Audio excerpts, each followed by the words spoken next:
Hi, Julie. We're so glad to have you with us. I'm Hi, Jen. glad to see you. It's always so much fun to get to hang out from coast to coast. And I wanted to talk with you a little bit today about your coaching background and also why you're so passionate about the kind of work and coaching work that you've done before Fortuna and now with Fortuna, where you've been with us pretty much since the beginning.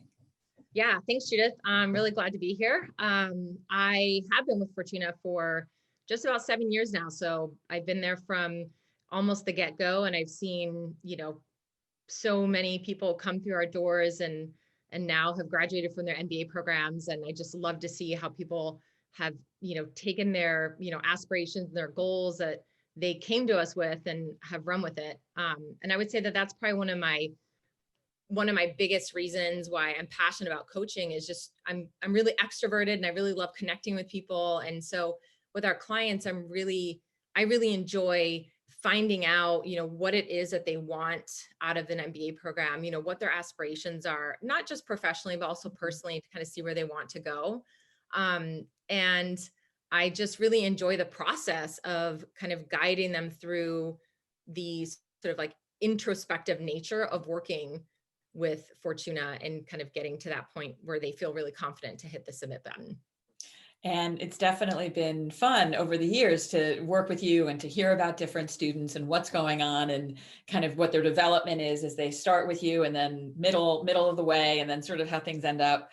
What do you think allows your students to be successful? What is your superpower, if I can put it that way, that you bring to the table? Yeah, so I think that I probably have a few, but I think one of my main ones is that I really like helping my clients peel back the layers of their story to reveal the chapters that will truly capture someone's attention. And one of my strengths is I am a yoga teacher outside of also working with Fortuna. And so one of my mantras is tell the truth fast. And so I'm very direct and open with my clients and very honest. And so I think that I really help my clients kind of get to the crux of like what they want to say really fast. We don't waste a lot of time and we are able to kind of get the story together. And so that the time that we spend together is really spent in making that story come to life.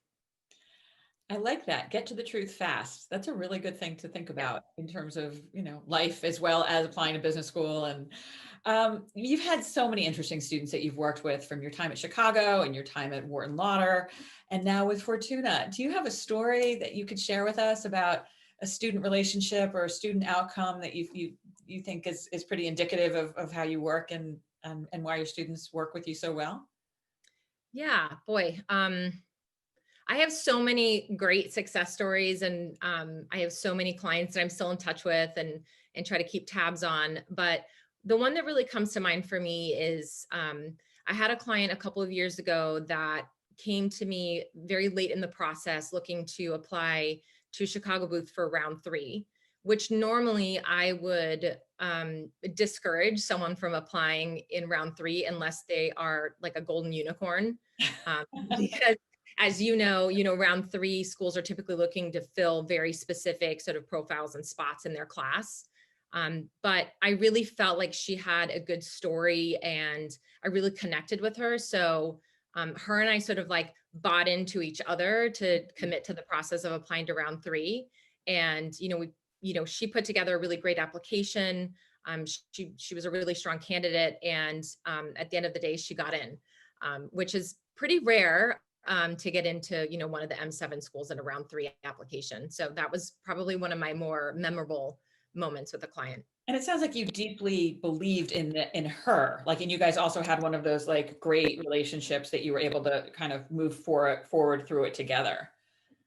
Yeah. So, kind of going back to that, tell the truth fast Mhm. sort of mantra with my clients, I do try to be really honest about what their chances are of getting in.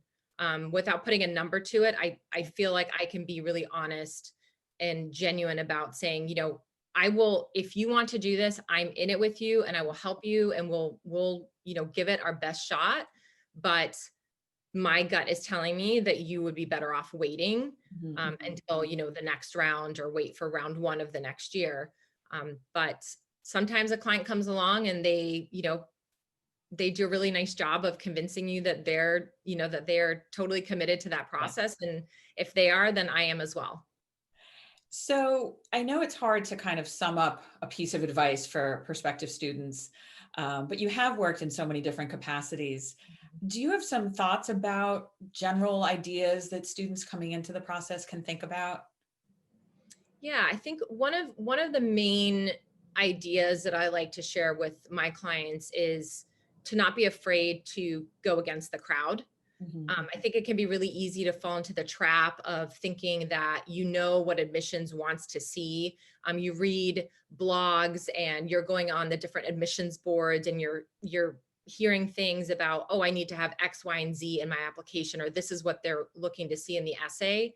But the truth is, being someone that was on the other side reading applications, hundreds of applications, um, what the admissions committee wants is for you to leap off of the page and kind of insert yourselves into their mind so much that they want to take that next step to interview. And in order to do that, sometimes you have to kind of think outside of the box and really let your application be a reflection of who you are as a whole person, and not just as an MBA candidate, not just a name on a piece of paper. So it's really important to be really authentic and be Mhm. really genuine about how you sell yourself to the admissions committee.